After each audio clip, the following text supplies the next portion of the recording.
You may think that Pokopia is a simple game, but trust me, it's not as simple as it first looks.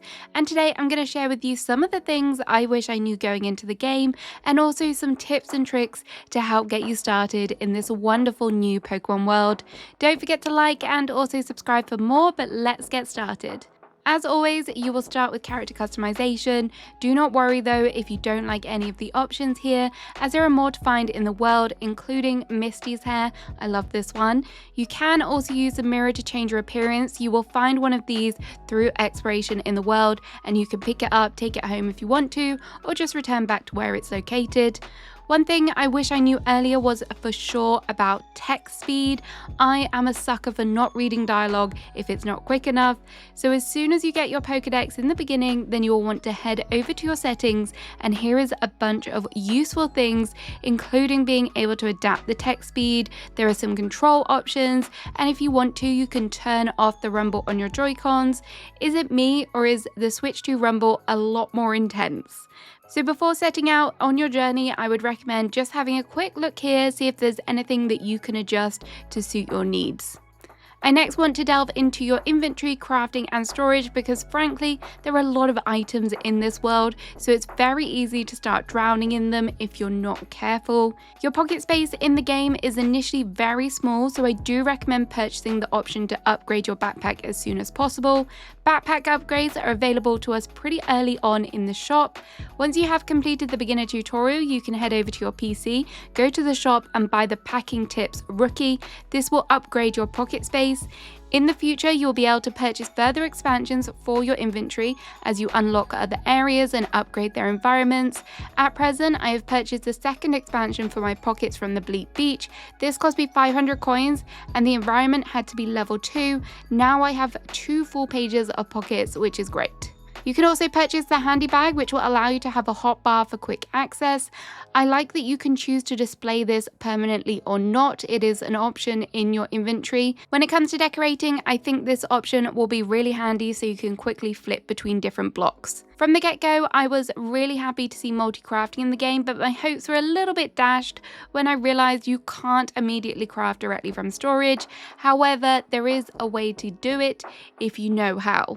In order to craft from your chest, all you need to do is place a storage chest directly around your workbench. So far I have tested it, and you can have up to 4 normal chests around it, as it appears diagonal does not count. So essentially it must be touching your workbench. As this game uses a chest system, you are going to want to have multiple chests, but don't get carried away crafting lots of small ones from the get-go. After you have registered 30 Pokemon in your Pokedex, you will unlock the biggest storage chest. The biggest storage chest will allow you to hold 60 items in each chest. However, there is a little bit of a downside with this one, as it is made of Pokemetal, which I haven't found a lot of so far. I would recommend that you carve out a little storage spot in each area so you know where to go and put your items, and you don't end up with having items spread throughout the world and you can't find anything. I also highly recommend that you are organized with what items you are storing in each chest. For example, maybe have a chest for blocks and one for basic resources. Also, on the topic of crafting, don't waste your resources on crafting workbenches. There are plenty spread throughout the world that you can pick up and move about if you need to, or you can just walk to them. They're really not that far apart. You may be getting to grips with moving Pokemon into habitats, and this part of the game is pretty straightforward, but as the world opens up, you may find that they are wanting habitats that may be far from where you currently are. For example, they may be near water, or they may be up on an elevated spot. To avoid players having to sit and wait for the Pokemon to spawn, the game has security cameras. All you have to do is place one in front of the habitat, and when there is some activity or movement in that habitat, you'll be alerted so you know to head back and go and see what's going on. I know these are explained pretty early on, but when they were explained to me in the game, I think that I wasn't really kind of taking it in, as there was so much going on and it wasn't really relevant at that time. So I definitely, as I've moved on, as the world has opened up, I am using these more. So I don't want you to sleep on them like I did. Do not panic about where your habitats are for your Pokemon in the first go. You do not have to leave them there. If you want to, you can pack up a Pokemon and move it to a different area. You can pick up the items you want and then move it to a different spot. Once you've done this, you can then get the Pokemon to follow you, take them to the area, and then there should appear an option for them to move in. If you're confused where the habitat is, don't forget that you can press down the R Joy-Con to see the habitat blueprint. Once you do have a Pokemon moved in, don't ignore them. They can interact with you in a number of different ways, including giving you gifts, having quiz questions for you, and they can also have requests. Once daily, they can also request an item to improve their comfort level and thus increase their happiness. Once you have placed the item down, be sure to return to that Pokemon as it won't count if you haven't spoken to them again. Pokemons may also regularly surprise you with another side quest or something else to do. Meowth, for example, was very needy when I unlocked him, so keep an eye out for the bubbles above their heads. If you're confused why you're not progressing, this may be why. They might have a further something for you to do. If you don't want your Pokemon living in their basic grass habitats, you can obviously build them homes. There are a couple of ways to do this. You can use the kits in the game, which is pretty nice, and the houses are pretty cute, but sadly these kits do take real life time to build, so instead you can actually make your own homes. You can do this using a 6x6 wall and a door. Here you can move Pokemon into it, and you can also have other Pokemon move in as well. To figure out which Pokemon may work well together as roommates, they will give you little hints saying that they get on well with another Pokemon, and you can keep an eye on their interactions to see if they are positive ones. To find out if you have found all the Pokemon that can spawn in a specific habitat, check back into your habitat decks, and if you have, there will be a green ball icon above that specific habitat. If you come to need a Pokemon and they have disappeared, you can locate them using the Pokédex. All you have to do is open your Pokédex and find the Pokemon, then hit the plus button, and you'll be able to take your Pokédex to other Pokemon and they will point you in the right direction. Alternatively, you can also use honey in their habitat and your Pokemon should return home. The town from the beginning is a little bit run down, so you may want to begin tidying up a bit and maybe even start decorating. You may not like how run down everything is looking, and yes, you can start to water a lot of areas to make it look nicer, but don't feel like you have to water everywhere, as through progression it will begin raining and this will help make things come to life. You will notice a lot of decayed buildings and also kind of run down areas, and for a lack of a better term, you can steal any blocks or furniture you see around the world. If you are a collectionist, be sure to pick up a new item when you see it, as this will register into your collection. If you decide you don't want to look at the ruins anymore, or maybe do a little bit of terraforming and do a big demolition project, I found the best way to do this is to kind of knock down all of the items you don't want and then use the inhale feature. I kept forgetting to do this repeatedly, and it is so much quicker than individually picking up all the items, which is why I'm telling you to press this button now and suck it all in. When you have unlocked Rototiller, they do not only till the ground for you so you can plant vegetables, they can also help you move whole bushes, flowers, etc. So you don't have to cut down a flower and then replant the seeds. All you need to do is pick it up and plonk it in a new location. Also, when placing items, use the ZL button. I was a little bit confused initially why my camera was jumping all over the place when I was trying to put down a block, but holding down the ZL button and placing allows for a much smoother placement of blocks. You can do them in nice neat lines and it speeds it up. It's a lot like the terraforming that we have in 3.0 Animal Crossing. Building isn't something that I'm going to focus on too much in the beginning because you will unlock an area where you can express your creativity called Pallet Town. However, you might want to start thinking about furniture. I would recommend checking these every day and start stockpiling, so when you are ready to build, you have some items. The item in the shop reset at 5 AM. This is based on the time that your console is set to. Whilst you are also in the shop, you might be thinking what to spend your money on. You should have probably figured out by now that money making is done through challenges, and because of this you may end up having a limited amount of challenges in the beginning, so I'd recommend that you don't buy all of the items straight away, as you do need 1,000 for the Pokemon Center upgrade.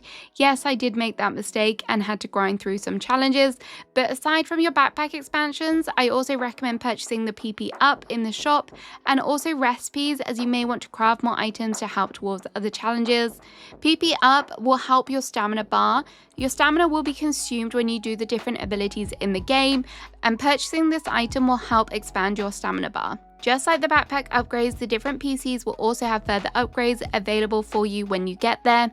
As stamina is very important, I do recommend collecting as much food and berries as possible so that you can replenish your stamina quickly. You will want to water as many trees as possible in the beginning, as this is how you come by berries, and these are pretty cheap and easy to get hold of. As you progress, you can also cook meals to get some vegetables growing as well. Nothing bad will happen if you do run out of stamina. You can even do one ability move whilst you have a 0 bar, but once you have done that, it will be shortly followed by a purple animation, which is a little time consuming, so it's best to avoid. With a few Pokemon moved in and some expansions complete, you may want to start exploring. You are Ditto, so don't forget that you can squeeze into small places to access new areas. If you are stuck trying to speak to Onyx, just jump towards the blocks and you should be able to get your way through. I've seen a few people struggle with this and I was one of them. Ditto is also not affected by fall damage, which is great if you've climbed up somewhere really high and you want to get down quickly, but be more careful in the water. If you haven't unlocked the relevant Pokemon, don't go too far into the water, otherwise you'll be transported back. You can kind of skirt around the edges of the deep spots, but if you do find yourself falling into the deep water, you do have a little bit of time before you'll be teleported out, so try and jump out of there pretty quickly. Aside from being teleported out, there really isn't much penalty to this, it's just a little bit annoying. In the beginning, the area you're within seems pretty small, but there are some hidden ways, and these are behind these specific rocks. This type of rock normally indicates that there is a path behind, maybe a hidden area, and it's kind of a little sign from the game saying, hey, break me. You can use Rock Smash to get through these, and this will especially come in handy if you are in the cave. When you are out exploring, also be sure to keep your eyes peeled for sparkly spots. These require you to interact with them. For example, if you see one in the water, you may need to dive for a special item. These can include some rare items and even recipes. If you see a shiny rock, also be sure to break these as you may receive a relic. These can be assessed by the professor. Pokemon with the ability Litter can also drop resources. For example, Mareep will drop fluff and honey can be found in the flowers, and Combee will also drop them too. So be sure to keep an eye on this, and if you do get lots of honey, you can trade it with Bessie Queen for furniture. Crops can be grown in the game, but they do take a while, so whilst you're out exploring, pay close attention to withered plants, as some of these aren't going to be your generic flowers. Whilst exploring, I found some beans withered, so I gave them a quick water, and immediately I had some beans, which was a lot quicker way to complete a quest. Hitmonchan was definitely happy about this. If you are lucky enough to come across any Pokédolls, keep them safe, as you are going to use these to visit special dream islands. You will only be able to visit one island per day, however you can visit it multiple times. So if you do fill up your inventory, you can then head back home, drop off the stuff, and then revisit if you want to. I mentioned earlier about the berries, and these are something I keep on me at all times, but I've also began to carry blocks around with me just in case I head out on a big expedition and I get stuck or fall down into an area. Although you can potentially dig your way out using a staircase, I do find it a lot quicker to place the blocks under you to escape the area. Yes, this is bringing Minecraft flashbacks. If you do get really stuck, you can also teleport back to your home using the return home button in the Pokédex, which is quite handy. And finally, the game is based on a real life clock, so you do have to be strategic with your playtime and thinking about how to maximize your time a little bit. There is so many activities in the game that you don't necessarily need to time travel, but some activities do require real life time to progress. These include big build projects, so if you are logging off for the day, if you're done playing, consider starting a big build project before you do log off, so that when you return the next day or the next playtime, it should be ready for you to enjoy. Some of these projects will involve multiple Pokemon to help you out. If you run around, you can ask multiple Pokemon to follow you, which will speed up the process, meaning you don't have to individually take them to the build site. The max you can have following you is 5, so that's something worthwhile remembering. So there we are, there are some Pokopia helpful tips.